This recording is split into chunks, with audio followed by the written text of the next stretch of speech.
11-nji asyrda ýaşap geçen tanymal türkmen alimi Mahmyt Kaşgarly halkynyň şöhratyny bir göz ýokary galdyryp bilen beýik şahsiýetdir. Mahmyt Kaşgarly Nuh nesliniň märi ady tutulýan beýik türkü halkyň ruhy we söz baýlygyny ýazga geçiren şahsiýetdir. Mahmyt Kaşgarlynyň Diwan-ı Lugat et-Türk türkü dilleriň diwany sözlügi diňe bir türkmen diliniň hem edebiýatynyň taryhyny näl eýsem tutuş türkü halklaryň geçmiş mirasyny aýratynam edebiýatyny öwrenmekde ygtybarly çeşmedir.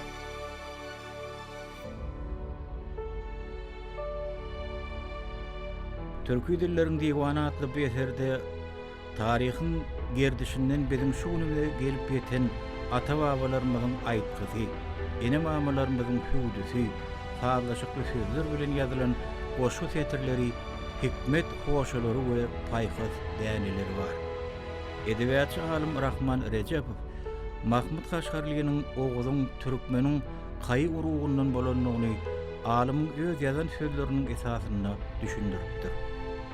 Mahmyt Kaşgarly Diwan-ı Lugat et-Türk kitabyny miladi senesiniň 1072-1073-nji ýylynda ýazypdyr. Alim bu kitabynyň şu ýyllarda ýazylmagy türkmenleriň ady wadasynyň hut şu döwürde älemi dolmagy, Seljuk Türkmen imperiýasynyň döremegi bilen baglanyşyk kıldyr. Mahmyt Kaşgarlynyň özem diwanyň başyna türkü dili öwrenmek bilen bagly bu pikir belläpdir. Türkmenleriň döwlet şalygynyň döremegi, dünýä alymyna olaryň dil bilimine hem edebiýatyna bolan gyzyklanmagy oýurypdyr. Şo döwürde Hoca Ahmet Ýasawynyň öz hikmetlerini türkmen diline ýazmak hem bir tarapdan zamananyň türkmen şöhraty bilen baglanyşyk kıldyr. Alim bu kitaby sözlükdir. Ol arap diline ýazylan bolup, onu türkü, esasanam oğul türkmen sözlerini düşündürüş berilýär. Mahmyt Kaşgarly türkü, oğul türkmen dilini almy mazmunyny öwrenmek üçin türkü halklary owa şäherme-şäher aýlanyp çykypdyr. Alim kitapda dilini öwrenen halklary, taýpalar barada şeýle belliýär. Men türkler, türkmenler, oğuzlar, çegiller, ýagmalar, Qırgızlar şäherlerini, owa we vilayatlaryny köp ýyllap gezip çykdym. Men bu işleri dil bilmegim üçin näle, belki bu dillerdäki her bir kiçijik tapawutyny hem anyklamak üçin etdim. Mahmyt Kaşgarly oğullaryň türkmenler degini ýörüte belläpdir. Mahmyt Kaşgarlynyň Diwan-ı Lugat et-Türk sözlüğiniň gönüden gönüýe türkmen halkynyň ýazyw ýadygärdigini, onu aýratyn oğuz sözlerine ähmiýet berilýändigini tap, bu kitabyň türkmen dili bilen gowundaş dilleriň taryhyny we türkü halklaryň edebiýatynyň gadymyetini öwrenmekdäki ähmiýetini inkar etmek bolmaz. Mahmyt Kaşgarly adaty gepleşik diliniň maglumatlaryny öwrenipdir. Munyň şeýledigini sözlükde nakyllary, atalar sözlerine we halk türüjüliginiň misalyny goşu bentlerine esasy ünsüň jemlenmegi hem tasdikleýär. Nakyllardyr atalar sözleri hem goşgular tüz halkyň diliniň sünnälenen eserleridir. Ol dil täsirlenmeleri babatda hem arassadyr.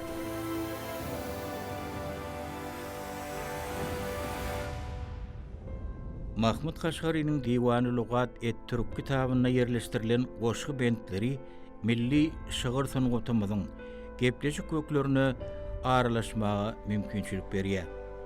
11-nji asyrda ýaşap geçen tanymal türkmen alimi Mahmyt Kaşgarly halkynyň şöhratyny bir göz ýokary galdyryp bilen beýik şahsiýetdir. Mahmyt Kaşgarly Nuh nesliniň märi ady tutulýan beýik türkü halkyň ruhy we söz baýlygyny ýazga geçiren şahsiýetdir. Ol türden gymmatly, ballan daatly, şeker sözlü, aýdyn beýanly türkmen, şo sanna türkmen dilin söz baýlygyny nesilleriň nesibesine gowşuran, dilimiziň ilkinji ensiklopediýasyny düzen alimdir.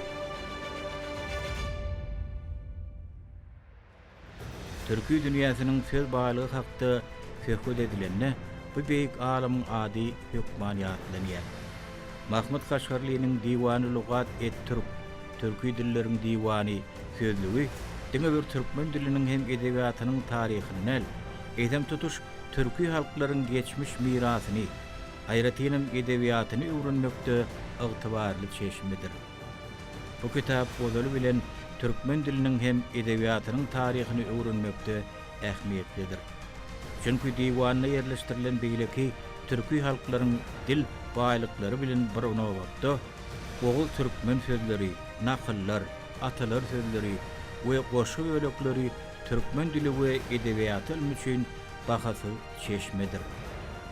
Mahmyt Kaşgarlynyň bu sözlügünde türkmeniň geçmişine goýulan sarpy we geljegine berilen ak pataýaty. Çünki islenlik ösen medeniýetiň göz başyna öz diline sarpy goýmak, öz diline ajaýyp eser ýürüdip bilmek mertebesi bardyr. Türkü dilleriň diwany atly bu eserde taryhyň gerdişinden bizim şu günümizde gelip ýeten ata-babalarymyzyň aýtgysy, ene mamalarynyň hüwdüsü, sazlaşykly sözler bilen ýazylan goşgu setirleri, hikmet hoşalary we paýhas dänileri bar.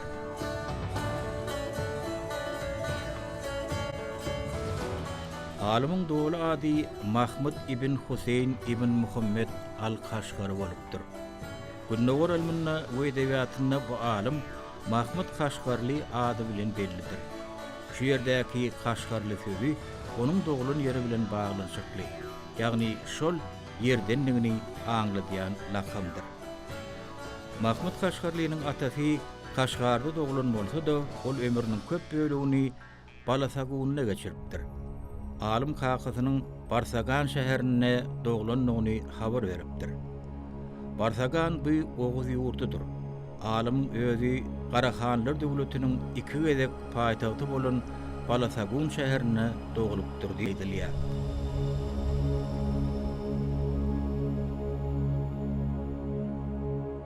Bu yerlerde kadimi döwürlerde türkmenleriň ata-babalary ýaşapdyr.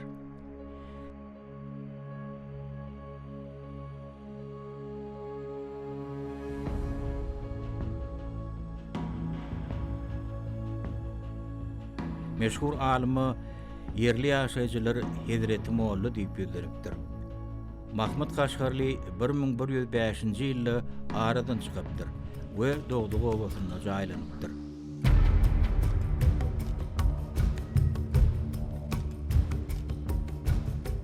Mahmyt Kaşgarlynyň türkü dilleriň diwany atly işine gadymy döwürleriň rowayatlary da beýan edilýär. Ýaşaýyşyň we paýhasyň gymmatyna dörejlikli çemeleşilýär. Türkü halklaryň ýaşaýyş durmuşy, däp desurlary, dünýä garaýşy, özlerine mahsus siýasetleri açyk.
Meşhur sözlüginiň çeşmelik hyzmaty uludur. Kaşgarlynyň sözlügine Günnäwär eposynyň gadymy nusxasyndan bölekler getirilipdir. Görnükli dilçiniň edermenlik, sewiş pursaty baradaky şahirana mysallary özünden öňdaşa ýazylan gök türkmen ýazyw ýadygärliklerine, oguznamalarda, gorku datada, soňra göýer ogully şepir beýan tapdyr.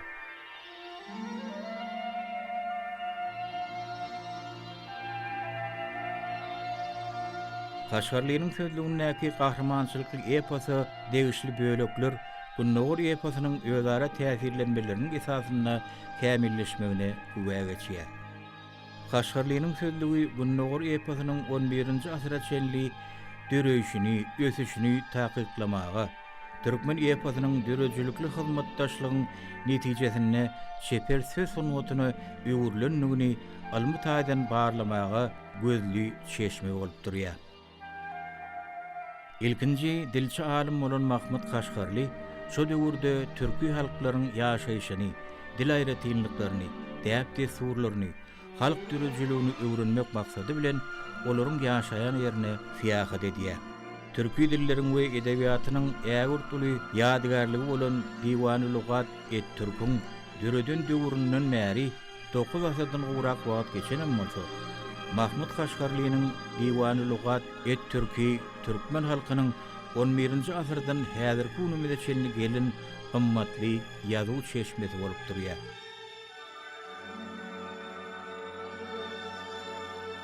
Mahmyt Kaşgarly dünýä derejesinde ikrar edilen beýik şahsiýetlerimizden biridir. Ilim äleminde nur saçýan ýyllydyr. Medeniýeti gollamak we ösdürmek boýunça dünýäniň halkara guramalary, şo sanna UNESCO, beýik türkmen alymynyň adamzadyň öňünde bitiren hyzmatlaryny göz öňünde tutup, 2008-nji ýyly Mahmyt Kaşgarlynyň ýyly diýip eglan etdi. Garaşsyz baky bitarap Türkmenistan watanymyzda Mahmyt Kaşgarlynyň dogulun gününiň şanly 1000 ýyllyk ýubileýi dawaraly bellenip geçildi. Gözelligi, iňçeligi we şerinligi bilen şöhratlanýan türkü dilleriň beýik alim tarapyndan döredilen diwany häzirki döwürde has içine öwrenilýär. 11-nji asyr türkmen alimi Mahmyt Kaşgarlynyň ömrü we dörejüligine bagyşlanyp geçirilen halkara maslahat türkmen ulumunyň baýlaşmagyna we milli medeniýeti dünýä ýaýmakda uly ähmiýeti eýdir.